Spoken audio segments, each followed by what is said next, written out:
নমস্কার বন্ধুরা, সুলেখা রান্নাঘরে ততদূর।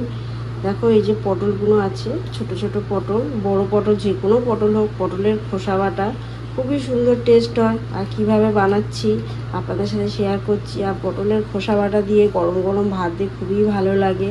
তো পটলগুলোকে প্রথম আমি ছাড়িয়ে নেবো।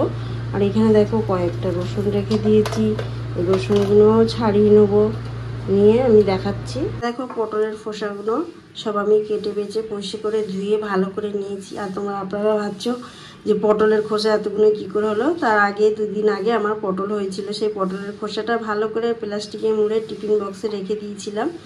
আর এইভাবেও আপনারাও রাখতে পারো, রাখলে দেখবি জিনিসটা ভালো থাকবে। আবার আজকের এই পটলটা হবে বলে তাই পটলের একেবারে সব ভিডিও করে আপনাদের দেখাচ্ছি। আর এইখানে দেখো নিয়েছি কয়েকটা কাঁচা লঙ্কা, আর এইখানে নিয়েছি রসুন, একটু নিচে আদা, নিয়ে এটাকে আমি একসাথে পেস্ট করে নেব।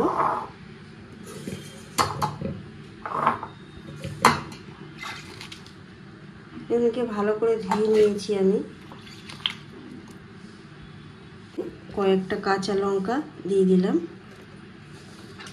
রসুন, দেখো রসুনটা অনেকটা পরিমাণে দিচ্ছি, আপনারা চাইলে একটু কমিয়ে দিতে পারো, রসুনটা দিলে টেস্টটা আরও ভালো হয়। আর এখানে দিলাম আদা কুচি অল্প। এখানে দেখো জল তো লাগবে, এখানে আমি জল দিয়ে দিলাম। তা মিক্সিতে পেস্ট করে নিয়ে আমি দেখাচ্ছি। তো এখানে দেখো কড়াইটা বসিয়ে দিয়েছি, আর ওটা পেস্ট করা হয়ে গেছে। এখানে আমি সর্ষের তেল দিচ্ছি,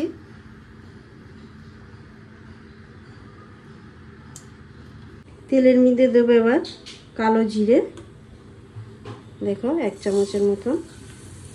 এখানে দেখো এটা পেস্ট করা হয়ে গেছে পুরো একদম, কতটা মিহি মতন হয়ে গেছে। তেলে দিয়ে দেবো আন্দাজ মতন নুন, লঙ্কা ভালো করে গুঁড়ো করে দিয়েছি ভেজে। গ্যাসটাকে সিমে রেখে দেবো, এই সময় জোরে দেবো না।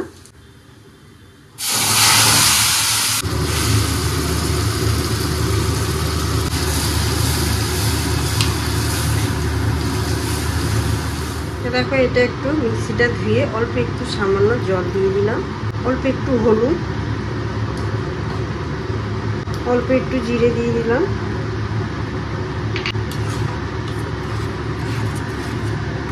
এবারে অল্প দিয়ে দিচ্ছি দেখো চিনি স্বাদ মতন। এখানে একটু লঙ্কার গুঁড়ো দিয়ে দিলাম, এটা ভালো টেস্ট হয় না। এইভাবে ভালো করে আমি নাড়বো।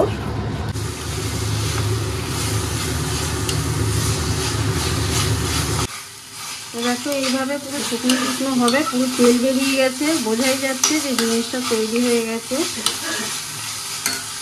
মানে তেল বেরিয়ে গেছে, বোঝাই যাচ্ছে হয়ে গেছে জিনিসটা। খোসা বাটা পুরো রেডি হয়ে গেছে সম্পূর্ণ, একদম গরম ভাতে খুবই ভালো খেতে হয়। অবশ্যই বাড়িতে বানিয়ে দেখুন। আর দেখে যদি ভালো লাগে অবশ্যই চ্যানেলটাকে সাবস্ক্রাইব করবে, লাইক করবে, কমেন্ট করতে ভুলবেন।